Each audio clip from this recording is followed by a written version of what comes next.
నోటికి కమ్మగా పుల్లపుల్లగా గట్టుగా ఉండి మిరియాల రసం.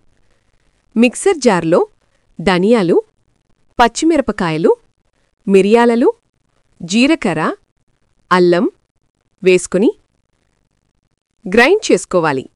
వేరే బౌల్లో వాటర్ వేసుకుని టేస్ట్కి తగినంత చింతపండును మరియు ఉల్లిపాయలు, పచ్చిమిరపకాయలు, పసుపు, తగినంత గెడ్డలుప్పు, గ్రైండ్ చేసుకున్న మిరియాల పొడిని వేసుకుని బాగా మరిగించాలి. చారు బాగా మరిగాక నెయ్యితో ఉల్లిపాయలు, జీలకర్ర, ఆవాలు, వెల్లుల్లిపాయలు, ఎండుమిర్చి, కరివేపాకు, ఇంగువని వేసుకుని తాలింపు వేసుకుని మరుగుతున్న చారులో వేసుకోవాలి. 4 to 5 minutes బాగా మరిగించాలి. తర్వాత వేడివేడిగా అన్నంలో వేసుకుని తింటుంటే ఉంటది ఫీలు వేరే లెవెలు. నేను చికెన్ పకోడానే సైడ్ డిష్గా తీసుకున్నాను. మరిన్ని వీడియోస్ కోసం సబ్స్క్రైబ్ చేసుకోవచ్చు కదా.